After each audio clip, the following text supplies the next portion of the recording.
It is now. Okay, hi everyone to the St Andrews Training Academy. Thank you very much, William, for recording these sessions and organizing the competition, which I hope you will all enjoy. I know that William really wants to get appreciation for all the stuff that he does. So I'm really happy to be doing the first training session, which will be on strategic commentary, and the rest of the CA team, plus Martha, who's going to give a special presentation on Denmark, which I'll be doing last today. We'll also hopefully have good turnout because there may be emotional Scandinavia at Copenhagen. Who knows? Right. So I'll be talking today about strategic commentary. So um, basically, what I'll be talking about is the following four things. So first of all, I'll explain what it is because obviously people may not know what it is and why it matters, and I think it matters quite a lot considering the way in which the meta or like the way that debating functions is right now. How do you know what type to do? Because there's lots of things you could do. How framing is a really good device to get to things like dealing with really, really good teams fairly easily sometimes, and then also going through examples. I think that's the best thing to do, just giving you examples about how you could do it based on things that I've done in the past, because as William knows, my memory has failed me, and I've been trying to think of loads of examples about throughout my debating career, and I really can't think of anything. So that's the main thing. I'll be looking at another screen for my notes. So if I'm looking away, that's not because I'm not paying attention, but because I can't look at presenter view on this laptop for some reason. Okay, so what is strategic commentary and why does it matter? So first of all, you might ask, is this just weighing? And the answer is no. It's more than just doing your standard weighing, like vulnerability weighing or scale weighing, etc. Because that's all well and good doing that, and I strongly urge everyone to do weighing to explain why your argument's important and broadly why it's better than another piece of weighing or another argument. But really, what it's more about is it's an important hook. The first thing is that everyone tells you, that jargon's not important and we shouldn't be saying stuff like delta, etc. I mean, I wouldn't say that, but like that sort of aspect of terminology.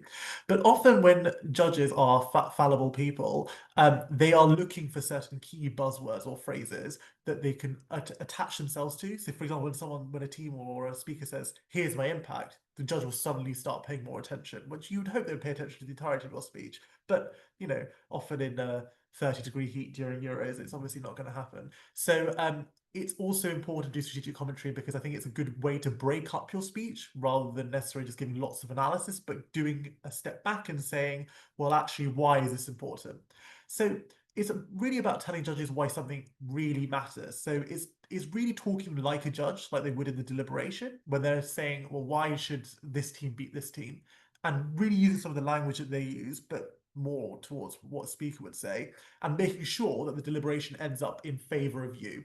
Because think about it, you could give vulnerability weighing, the other side could give vulnerability weighing, and then the judges are like, well, I've got two contrasting sets of weighing, and they're both trying to tell me why they should win, but then they then make a decision for you. Strategic commentary is doing the next step after that. So it's saying, well, why should the judge preference you? And that's then making the comparison statement for them. And I think that is broadly very useful because it makes judges' lives easier in that psychologically a judge might reward you because you're doing their work for them. And there's nothing better than a judge sitting there knowing what the call is going to be almost immediately when the debate is done. And they'll probably will reward speakers and make it easier for them.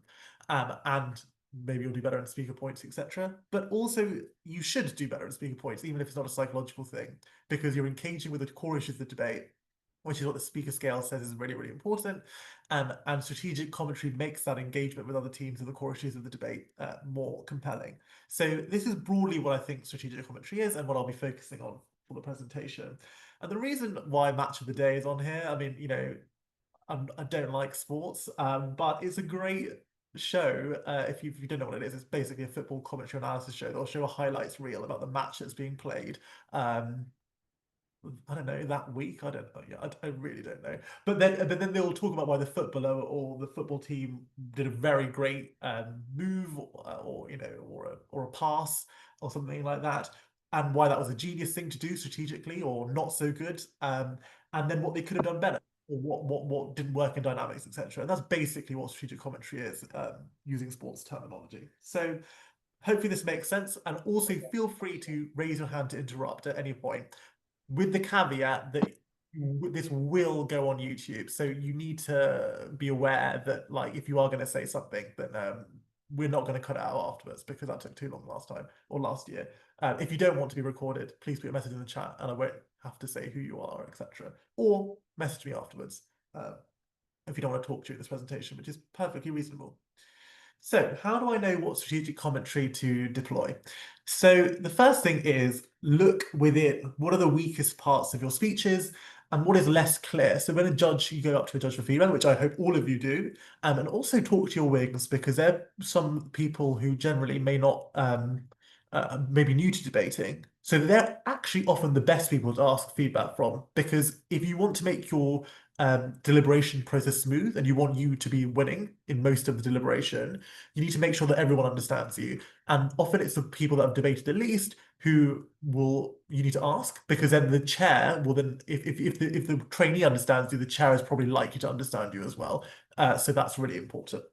So, um, unfortunately, like a lot of debate losses can be legitimate miscommunication. So the judges may not have understood what you meant. And to be honest, we can all get salty about that. I mean, ironic considering I'm saying that. But that's not their problem, because they have 20 minutes, and if they've misunderstood you, then maybe it was a you problem rather than a them problem. And to be candid for a second, for me, my problem and what my issues are, and my biggest part of my speech, is that I often always have a clarity problem. And this has really helped me to become more clear as a debater. And for me, it's always impacting, and why the judges should care about my impact. I hardly ever used to impact, and probably still don't, to be honest, and explain why something is important.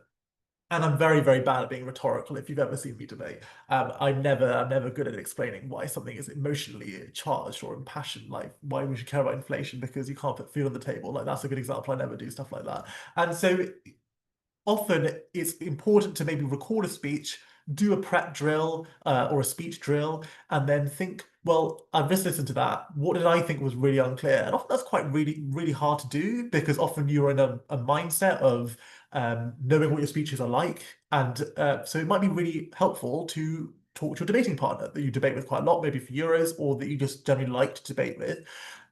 Or send it to someone that's just judged you recently if they're willing to listen to your speech, or obviously at debating tournaments, right? But I think it's really important to maybe think about what you need to focus on.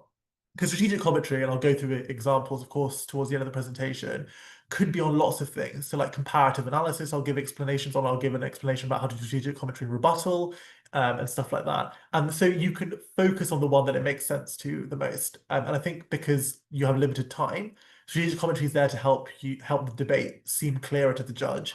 Obviously, there'll be some parts of that where it applies more than others. So going into that, choose what the debate will strategic commentary on what the debate will ultimately come down to. And there's like 3 examples that I have that I can think of where I immediately can think of like something that I know will determine the debate.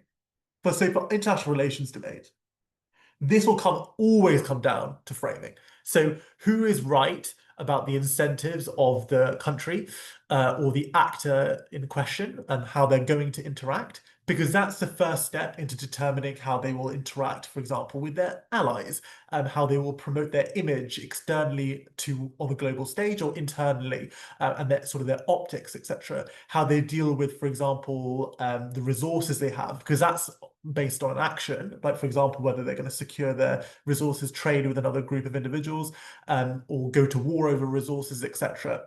So again, this will always come down to framing. So if you really want to focus strategic commentary in IR, maybe it's right to do it on framing. Now, obviously, that's not necessarily going to be the case in every single debate. Like, you could come back and say, well, actually, in this debate, it wasn't about framing. Yeah, sure. But again, you can use these heuristics to determine what you think the debate will often come down to.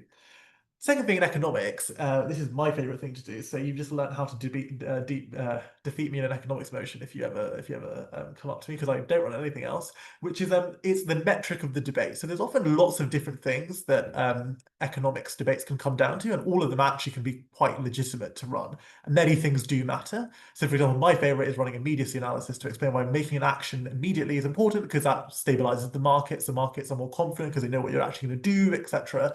And then you could talk more through the commentary about why that should be the most important thing compared to something else. So then that's another example. When it comes to feminism or like social movement debates, often here it's like the actor prioritization. So for example, like there'll be different things that the feminist movement has to trade off, and different actors it has to trade off. Which one should it prioritize and why, and what action it should do is maybe, for example, you should spend most time on doing the way up there. And so that's an example of where you would spend most of the time doing the commentary. And then the other example is very, very common. It's like, do other teams have directly opposite frames or mechanisms, etc.? Because that's another example of where you would want to provide strategic commentary, which again, I'll talk more about later, is that if there is a directly contested frame. So for example, if the opposing team's frame's true and the judge buys that, then you probably will lose a comparison because you are dependent on the exact opposite. So you need to then engage with that. I don't care about the periphery argumentation or try to rebut everything, but that obviously will be the most important thing you need to provide commentary on. So I think, again, that's really important as well. So what you would do here is, for example, I'll talk more about how you deal with things like, for example, explaining to the judge what the central clash of the debate should be and why it should go in your favor. And the double-edged sword to this is that if you do this, then the other team will be alerted to the fact that you've already set this up, as in, like, they will need to now respond to that strategic commentary for you to uh, lose that clash, which is why obviously DLO is the best position in debating. But like it often is very difficult. Then you need to then balance the double-edged swordness of this is really helpful for you, but then you need to make sure that you provide obviously the analysis maybe to back up that, which obviously is a different presentation. But you just need to be more cognizant that when you start to directly challenge these things, and there could be good responses coming your way if you do try and make it clearer for everyone at the debate, because obviously you're making it clearer for the judges, you're making it clearer for the teams. And then also, and this I would only do this if you like, really, really care. You're going to Euros, you really want to break, etc. And if debating is fun for you, that's great. And I fully support that. A very healthy decision. And I wouldn't do this last bullet point if I were you. But maybe understand the speaker pool and judge pool better. If you know you're going to face a team in the draw comes up and you're up against a team who spams 10 mechanisms, then maybe doing sufficiency analysis and explaining why your mechanisms are sufficient with two rather than needing 10 could be really, really important. And it helps to deal with the sort of like sexiness of providing loads of mechanisms, which actually, sometimes is often like two really good ones and then eight like okay. And so that understanding the speaker pool better is good. Then also maybe the judge pool. So if you know your judge really, really likes weighing or strategy, like me, then you would maybe spend more time on this or like giving strategic commentary on framing if you know that that judge really likes framing. So for example, a lot of Eastern European judges, for example, really, really like framing.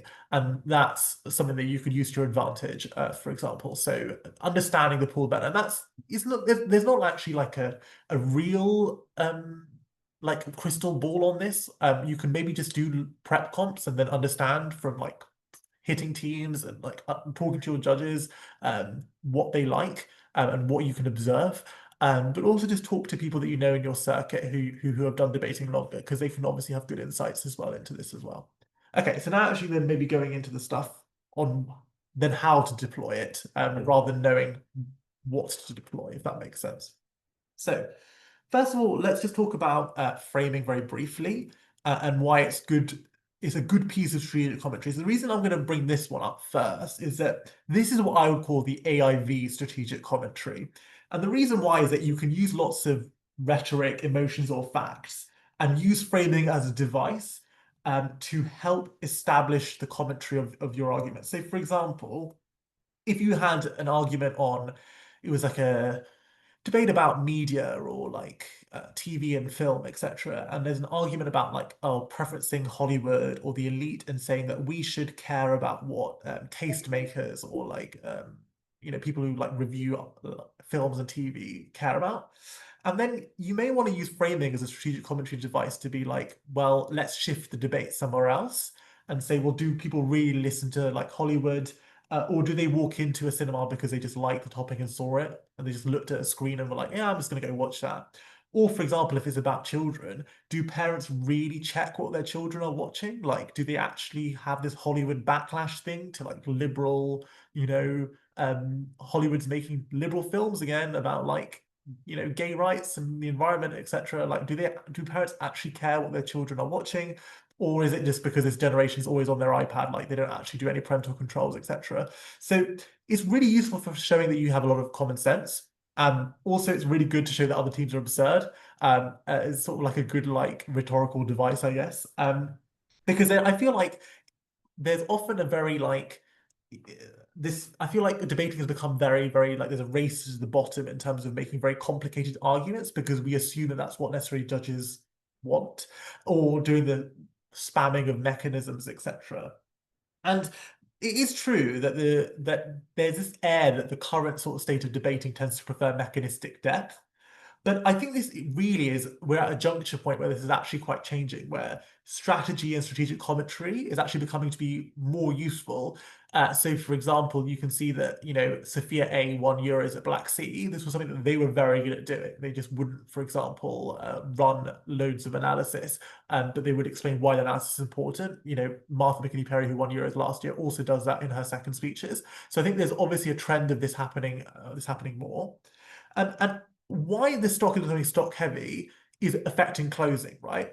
Now, what I would say here is read outside the main headlines. And this is my tip for generating good pieces of framing, which could just outcompete a vast swath of analysis from the opposing team, which could be useful strategically, which is read the opinion section of a newsletter or a magazine. Often the best arguments will not come from reading the news article itself, because you can read the news to death for your case file or to understand the world for Euros or whatever. But honestly, other people will have the exact same information as you. So is it really strategically useful for you to do that? Other than just knowing the basic facts, for you to then be able to build arguments off. Because people say it's better to make a case file than refer to it at a tournament.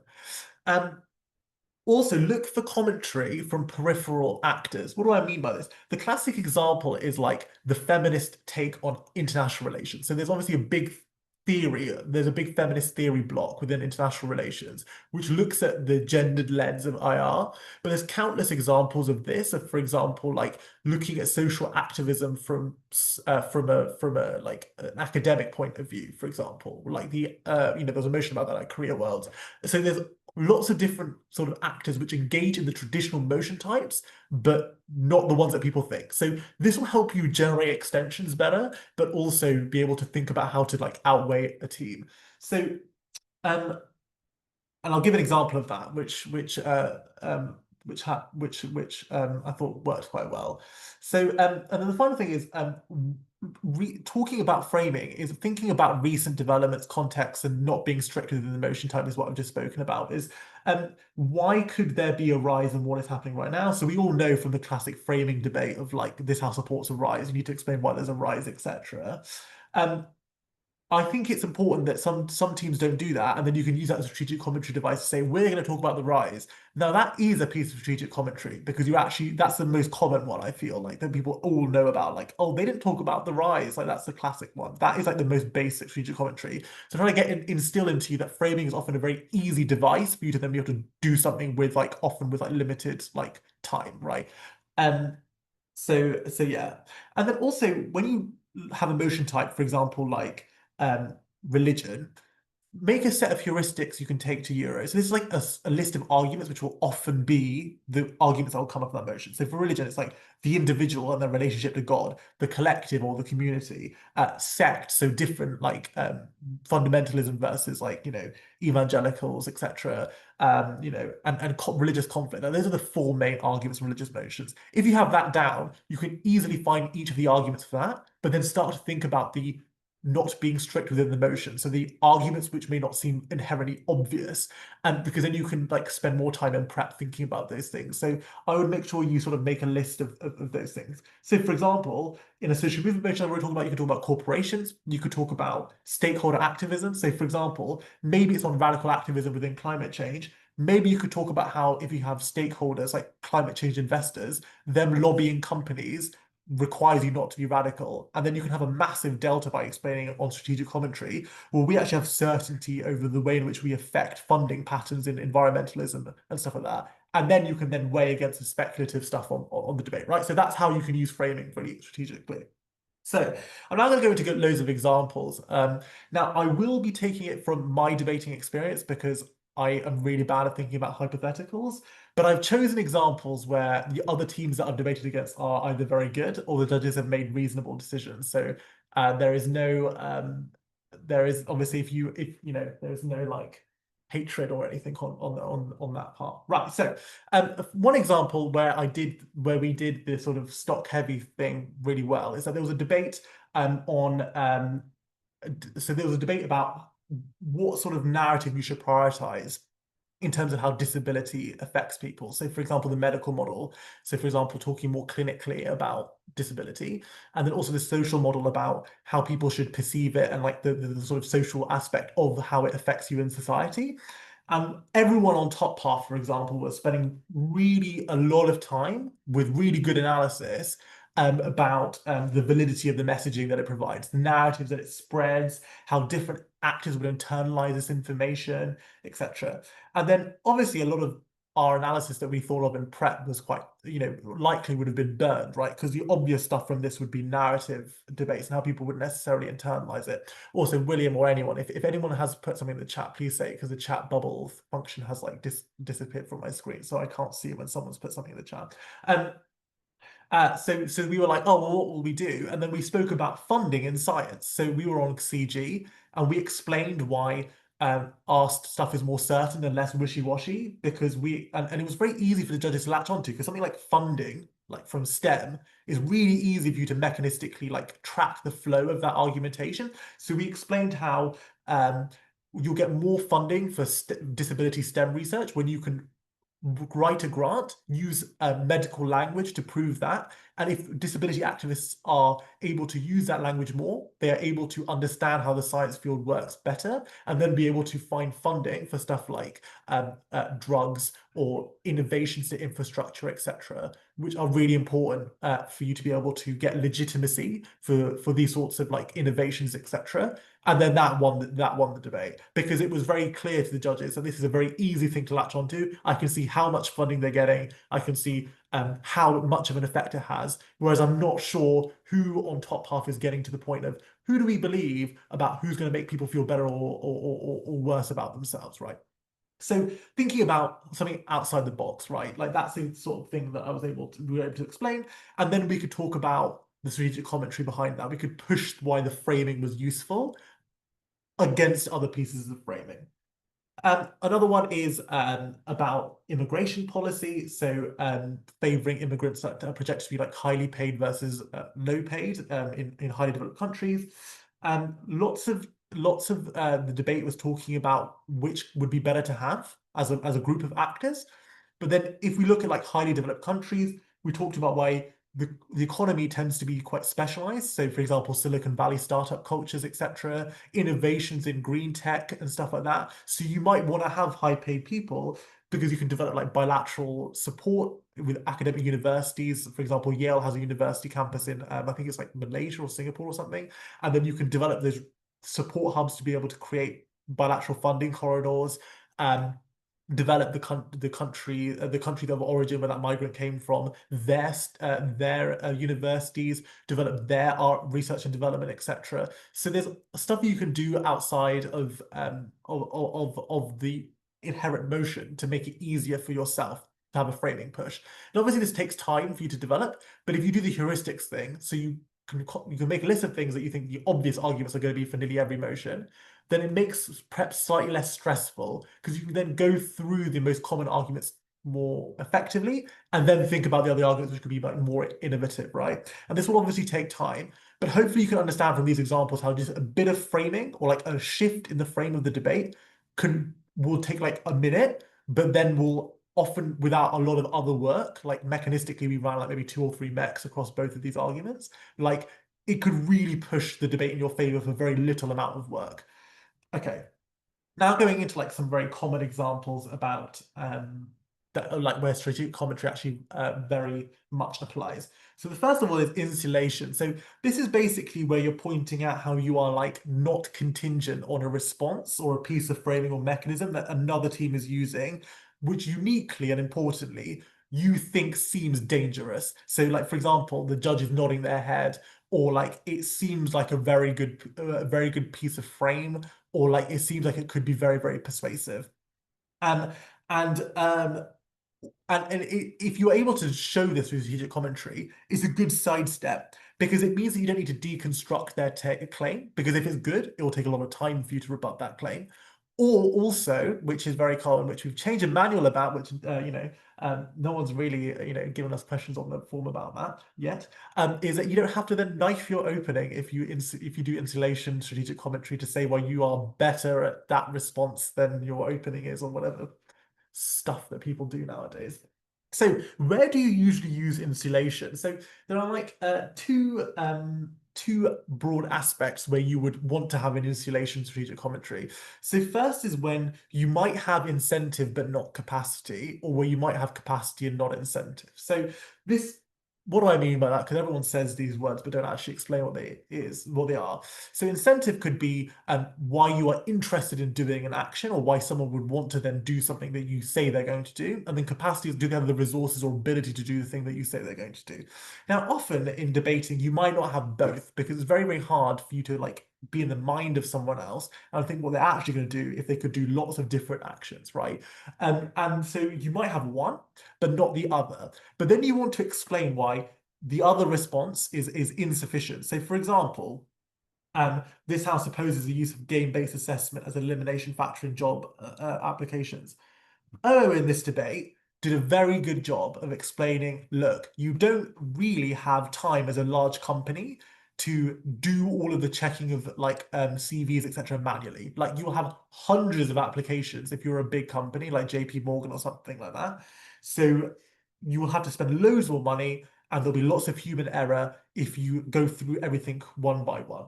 And that was a great piece of capacity analysis. And probably Gov doesn't have a great response to that. Or rather, it would take quite a lot of like work for you to work out how to do something as equally as good as that.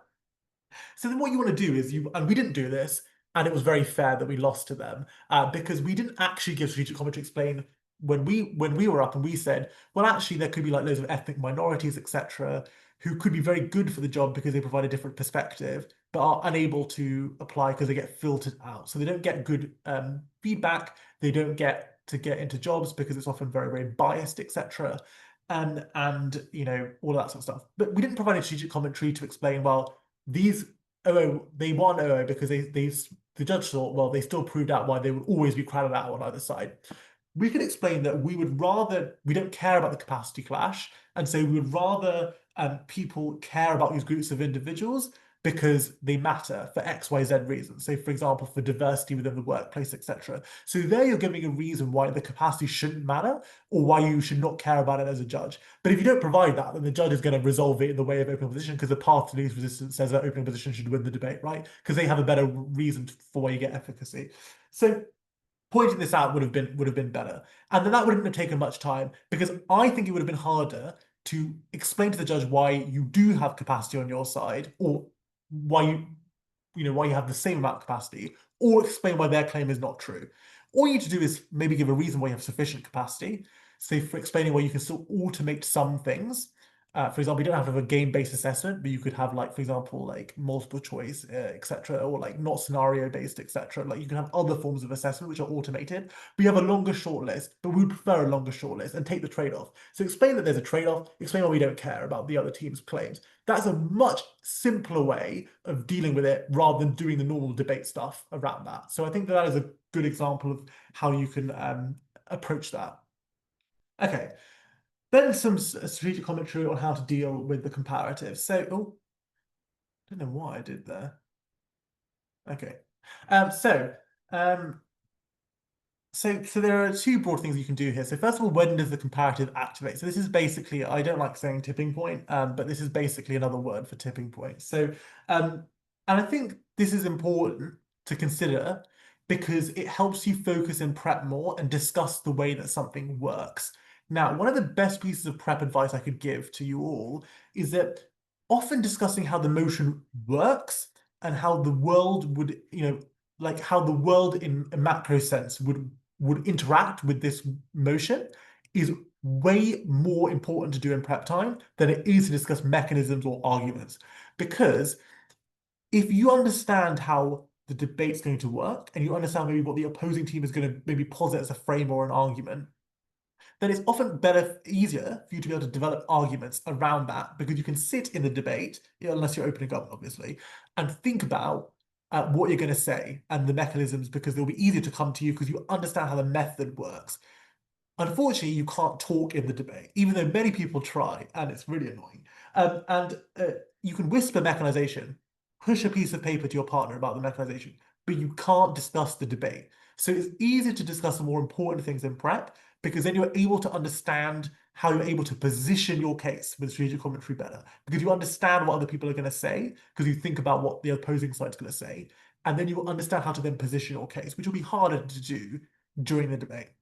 So the best comparative analysis is generally on strategic commentary is when you engage with other teams and explain how it interacts. So applicability. So what do I mean by this? So you can explain why your comparative exists and why another comparatives doesn't exist.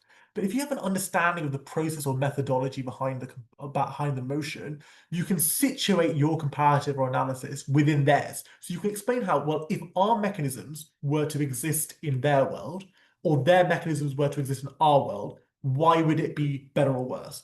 Now, this may seem obvious, but the difference is that often teams just push their comparative, explain why it's important, and explain why the other one doesn't work, but not explaining why, if their analysis existed in your comparative, why theirs would be worse. So explaining why like their stuff just seems like ineffective or doesn't seem very like logical, right? I'll give an example of that in a second.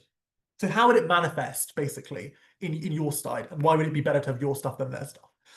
And also malleability. Now, so how does a comparative change in the best case or worst case? And this is obviously something that people do. So, for example, saying this is the best case version of our case, this is the worst case version of our case. This is a piece of strategic commentary, right? And people should do this more. Be genuine, be honest. It's okay to say your impact is smaller or marginal in your worst case, but don't admit it's not important. Marginality is not a bad thing, but saying that your case is not important is probably quite a bad thing.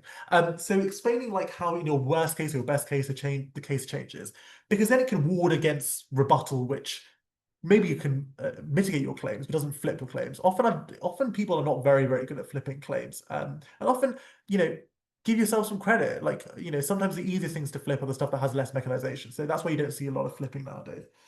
Okay, and then this is arguably the most important one for comparativeness, which is self-expansion of the comparative. So this is a good risk aversion tool if you're worried that the case is hard to sell.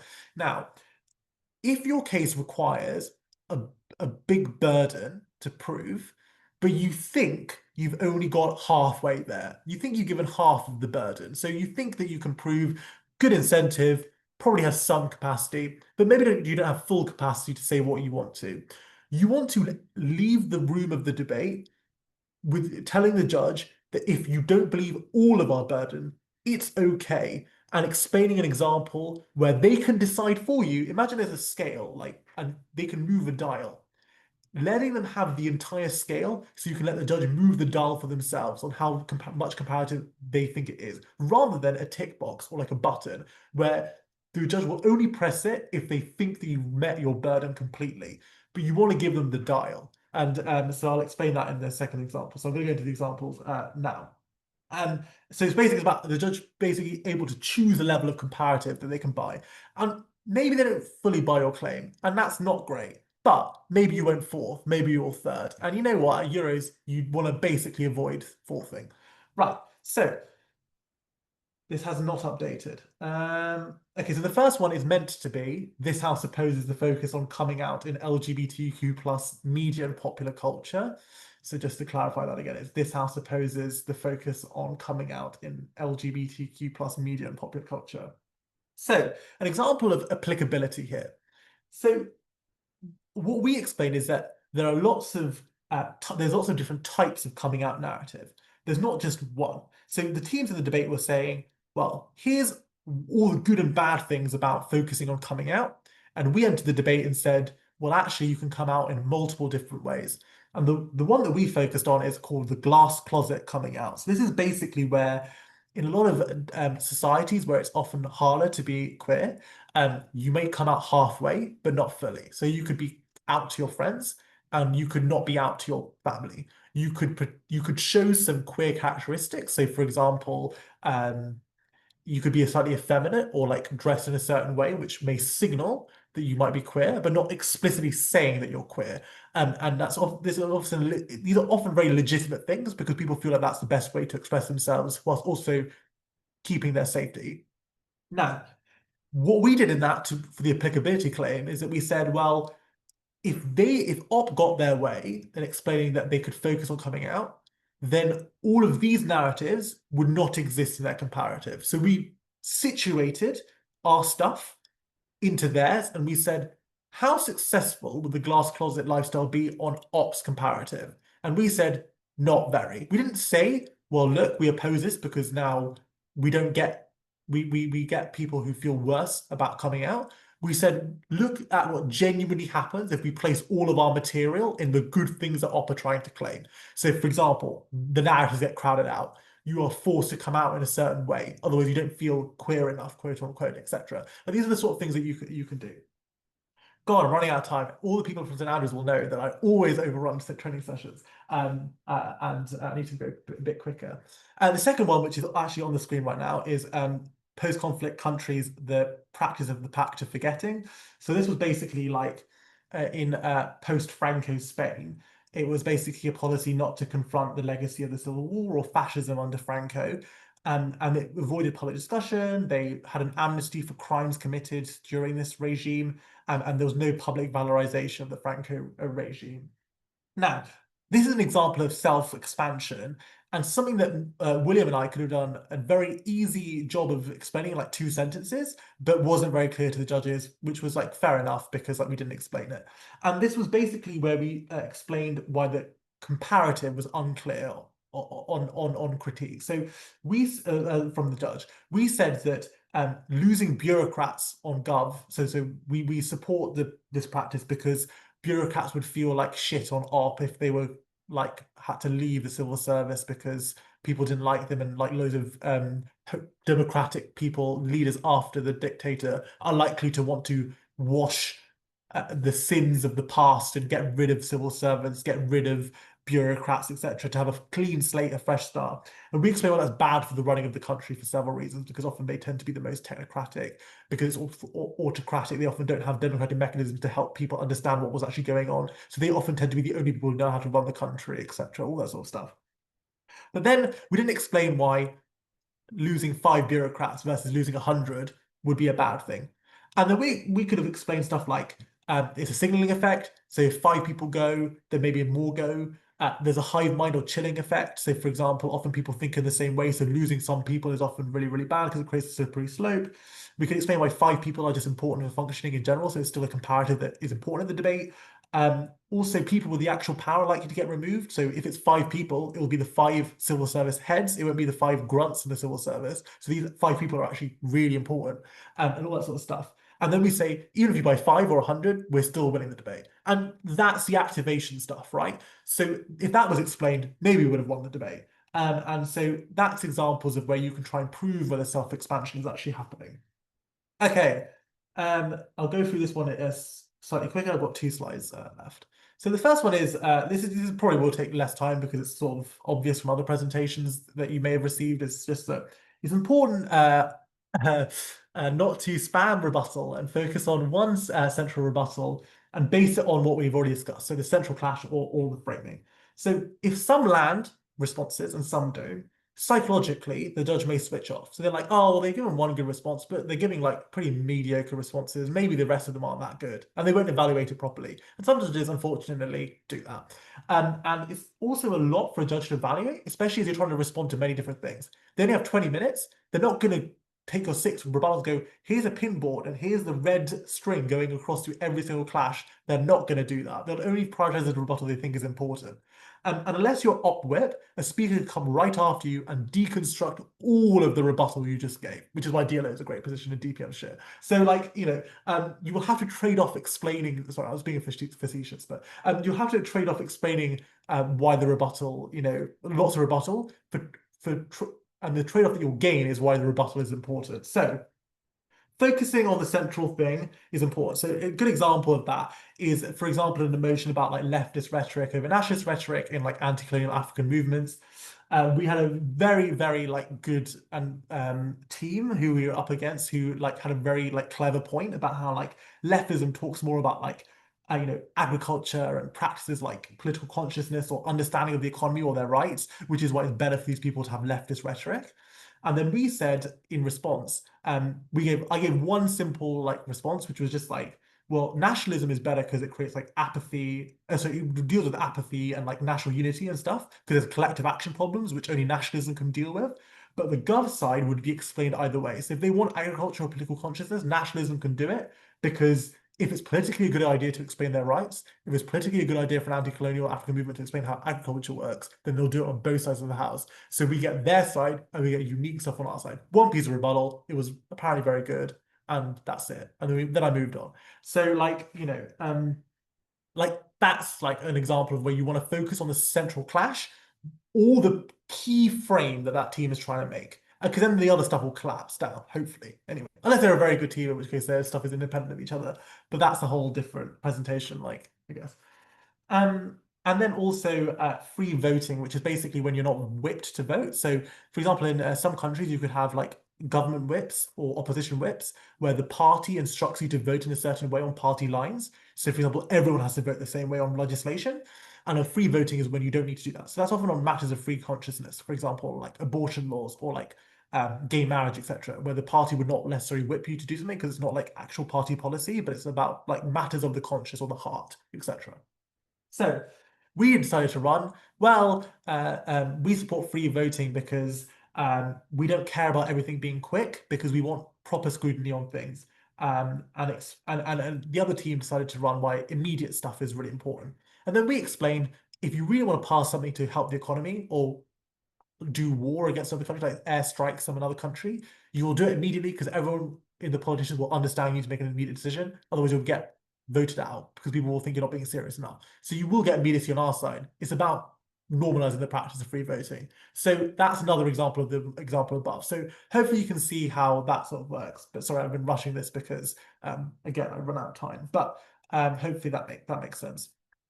Now, final slide. So there's lots of stuff you can do to help the judges. So what I explained is like telling a judge why they should vote for you and resolve the comparison in your favor because they'll love you for doing that. So there's lots of things you can do here. So first of all, the central clash thing you can do. So explain why it should be your process or method of dealing with a central clash. And I'll give an example of that. So all of these will have an example. Make your case seem plausible, sensible, or common sense. And really, if you got an out there point, try and give an example or a piece of strategic commentary to explain how many instances this happens. Like, give it like a piece of framing to explain like what genuinely you mean from that. The third bullet point is I really would not recommend doing this because like it doesn't really sound great when it comes out your mouth, but like sometimes logical priority does work. And this is basically where you say our case is most important because it happens first. And that's why you should always side with us rather than other teams because they don't get their impact until we prove our impact first. And I'll give an example of where that actually does work. Sufficiency weighing. So again, if you are hitting a mechanistic speaker who speaks like a lightning speed and gives like 15 mechanisms, maybe giving some weighing to explain why 2 mechanisms are sufficient and proving what you do prove and say, well, this is a good impact. We've proven it. We're going to say it's the most important one of the debate. We don't need another speaker to give 15 mechanisms for it to be like better. And then that's how you sort of develop that sort of judge mindset of telling the judge it's okay not to call for the likely reppy speaker who's given 15 mechanisms.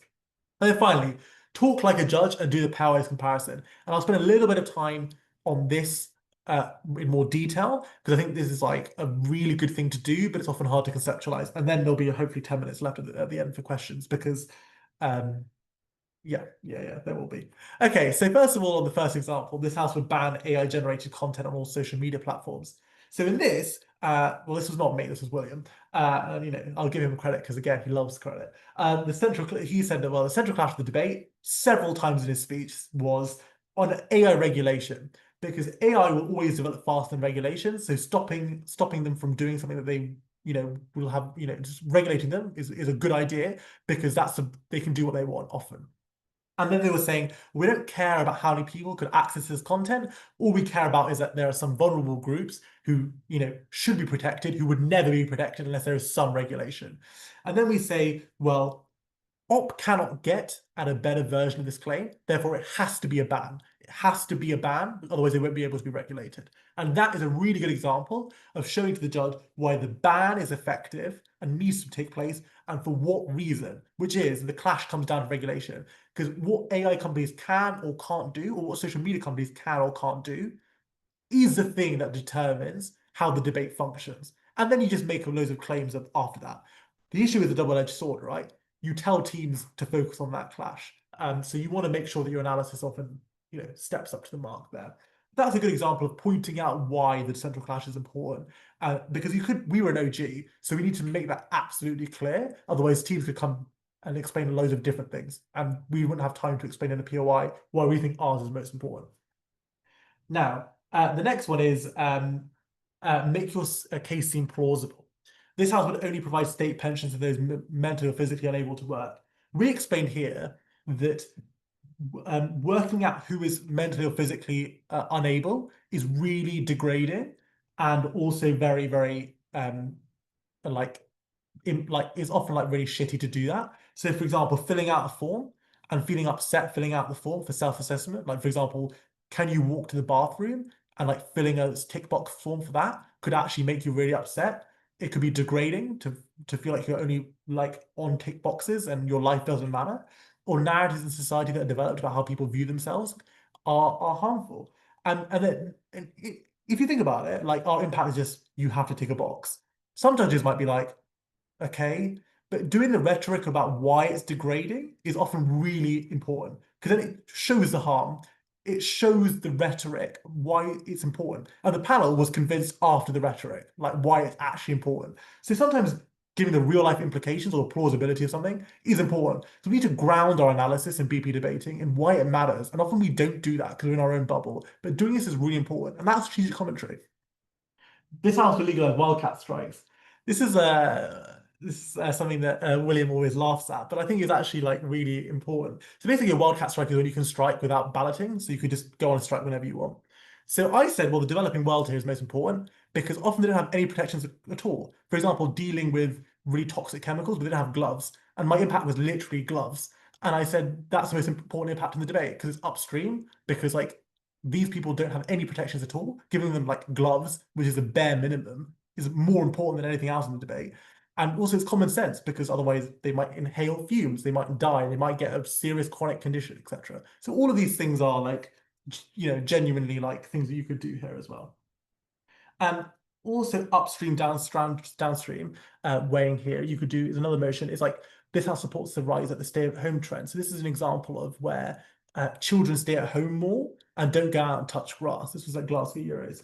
What we said is that there's many good things on both sides of the debate to prove why you should support or not support this. But we said why the stay-at-home trend balances the opposite better. So we explain why the stay-at-home, sort of the leaving home trend, so being risky, trying new adventure, etc., is really powerful, and having some rise of this balances it out. So we explain why the rebalancing of staying at home and feeling secure in your life, but also feeling risky as well, should come to 50-50. And we explain why everyone is different and needs different things. So giving people a 50-50 evaluation of that means that maybe in life they can have the most agency or choice or information to know which one to do, stay at home or not stay at home. And this should be proved first, because we proved why the non-stay-at-home trend is more disproportionate or more influential than the other. So that's another example of like trying to prove through framing and the upstream way to do both. So that's a good example of using everything in the presentation there as well. Okay. And then sufficiency weighing. So this house opposes the use of political messaging in children's entertainment. You could explain in this motion why it's just good um, that you have political messaging. So, for example, learning about climate change, um, uh, learning about queer rights, etc., and like stuff like that. It's not fancy, but proving this is like a good thing and not proving anything else could just win you the debate. Because you just are proving like we just need to prove it's good, and we just need to prove that parents don't give a shit. For example, they won't literally care what their kids are watching because they don't have time, because most parents don't actually care, and that's probably where the debate is. And then it's not very fancy, but you do some sufficiency weighing to say like climate change is good, guys. This is the most important thing in the debate. We don't need anything else. There you go. Here's your president. So that's a good example of like sufficiency. And then finally, talking like a judge. So motion at Euros this year or last year, which is this house regrets the consolidation of the music industry, which is like how you get lots of different companies who do lots of different things, cannibalize each other to make big record labels, etc., and all that sort of stuff. We tried to explain something that was like really, I think Gov's harder because it's often less intuitive. So, for example, op, you can say you have loads of money, you have talent scouting, you can have financial security or risk diversification, etc. And that's really that sounds like really sexy, right? Like you can just say, oh, we have loads of money, we have loads of capacity, etc. So Gov has to find something that's like really like unique. So we explained self-expression, stopping sanitization or censorship. So, for example, every music sounding the same. Like, how many Sabrina Carpenters or Olivia Rodrigos have we actually had in, before? Um, like specializing. So, for example, having like a country music record label or a pop music label rather than a massive record label to provide innovative music. So, for example, making cooler soundtracks, etc., is more important than all the money. And then I knew in my head, I was DPM, I knew that the panel seemed more leaning towards op. I just knew that they seemed that that was like better because they provide all the like talent scouting, etc. You couldn't find the musicians unless you had loads of money to talent scout, etc. I was like, I know they're going to vote for op. So I basically did a pairwise comparison. I explained why um, I explain necessarily like it doesn't matter if you find them on TikTok or Talent Scouts if it's literally the same shit. If we literally have the same music stars coming through through the ceiling and it'll be all the same people. If you have a smaller label, you will still have some ability to do that. We're not stopping that. Maybe you have less musicians, but why does that actually matter? Because those people are on Spotify anyway, producing their music, right? What we do care about is authenticity, people actually producing artwork that they actually like and care about, and that actually provides people with joy. So having more diversity is more important, even if less musicians. That's a pairwise comparison, basically explaining why it should be favorable towards you, but really talking like a judge in the way that you do that. And then they found the way and convincing. So like, but it was, it was a 1 point gap, right? So it was really close. And otherwise, I think we would have been out of the break, or it would have been dead by then. So like, it was really important to show like in stuff where you know that you can think the other team might be doing better than you, to really try and explain why you think that you should still win, and really go through the process that could happen in the deliberation. So hopefully that makes sense. As always, I should have finished, I think, 5 minutes ago, but I didn't. But the next session doesn't start till 6:05. So we have some time for questions.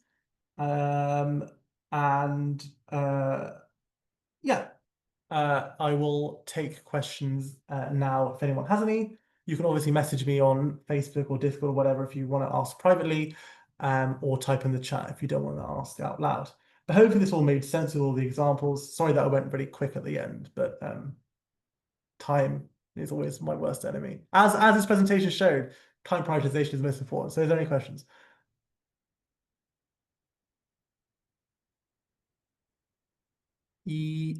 Yes. So slides, I can, yeah, I'll basically, what might be better is we can upload it on YouTube and then I can put the slides in the YouTube description. Um, is that okay for the person who asked about slides, or would you prefer it in a different format? But okay, I'll go on to the next question whilst that's occurring. So, um, great, thank you. Can these be done effectively in POIs? Do you mean any of these things or like something in particular? I guess the TLDR answer to this is yes, but probably not very effectively. And a speaker might shut you off if there's not actually a question about their case. Like in 15 seconds, there's only so much you can say.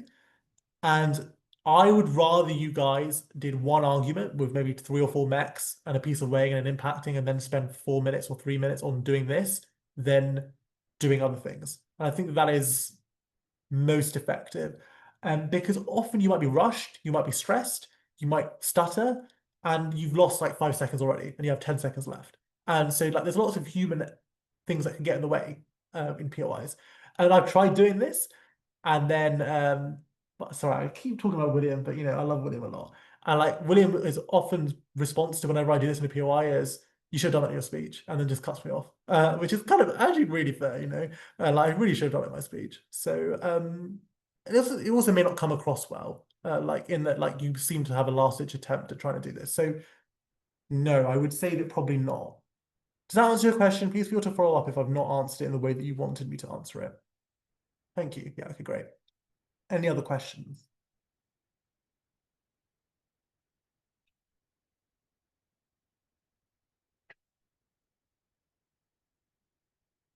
Great question. So the question which was asked is, what are some good ways of practicing these skills for beginners? Is judging helpful? And the answer is yes. I would really strongly encourage everyone, even if you don't think you'll like it or you don't like it at first, to judge.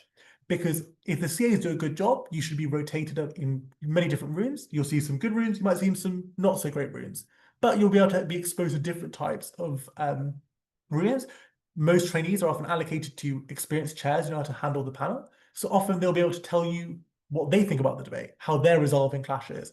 And that helps you generate what strategically you should do. Because if you can see a speech that you could have delivered in that debate, or you think you might have given a speech quite close to what the debater that you are evaluating may have given, you will then know what would have happened to you in that scenario and how that judge would have perceived you.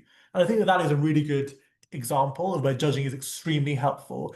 And maybe you don't judge every tournament. Maybe you judge maybe one tournament for every 2 or 3 you speak at if you really like speaking.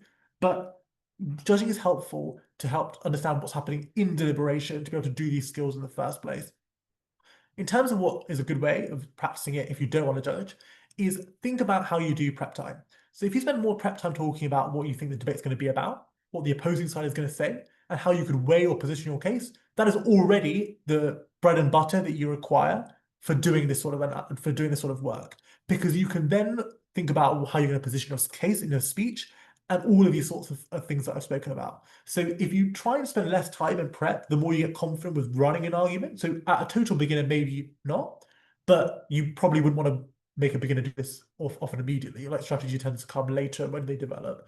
And is you can start to maybe weed them off doing loads of mechanisms and arguments in prep time, but start instilling early in their debating career a sense of strategy and like how you should discuss things in prep time as well. And then maybe some drills. So do an insulation drill, do a rebuttal drill, where you give a load of claims and you ask them to do a rebuttal drill, trying to do that one thing, one rebuttal, one central clash, and you try and make them respond to that. So maybe do some training sessions like that, or do it by yourself as well. You can do it as well. You could, like, for example, look up a speech online, like a final speech, etc., and then think about what you're going to say to outframe them, and then press pause, and then see what the extension speaker did in the next speech, and then you can see how they reframe the debate, etc. Because very often debates are recorded, tend to be of quite high quality, and then you can see how they sort of approach the debate. Hopefully that makes sense. If that didn't make sense, or you want to come back on anything I've just said, please feel free to put it in the chat. But no worries, I'm glad I answered your question.